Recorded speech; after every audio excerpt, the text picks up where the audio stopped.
அலிஷாங்கிற இந்த பெண்ணுக்கு பெண் குழந்தை பிறந்திருக்கு. அது யார் சாயலில் இருக்குன்னு ஒரு கமெண்ட்டை வந்து பேசியிருக்காங்க. அது ஒரு பிரபலமான ஒரு அரசியல் தலைவருடைய சாயலில் வந்து பாஜகவுடைய தலைவர் சாயலை அந்த குழந்தை இருக்குன்னு பேசுறது ஒரு குழந்தையை அவமானப்படுத்துவது. இவர்கள் மீது மட்டுமே நடவடிக்கை எடுக்கணும்னா அப்போ நீங்கள் பயில்வான் ரங்கநாதன்லாம் வந்து மிக மிக ஆபாசமாக பேசுகிறாரு.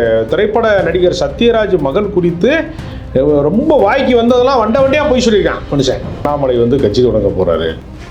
அப்போ தனி மனித ரீதியாக அவர் வந்து ஒழுக்கம் கட்டவர், அவர் மோசமான ஆள், தப்பான ஆள் அப்படின்னு பரப்புவதற்கான வாய்ப்பாக இதை பயன்படுத்தி கொள்கிறார்களா, எதுக்காக வந்து இதை வந்து பேசுகிறாங்கன்னு ஒரு கேள்வி. அவங்க தான் காயத்ரி ரகுராமனும் கேடி ராமனும் வெளியே எடுத்துனாங்களா?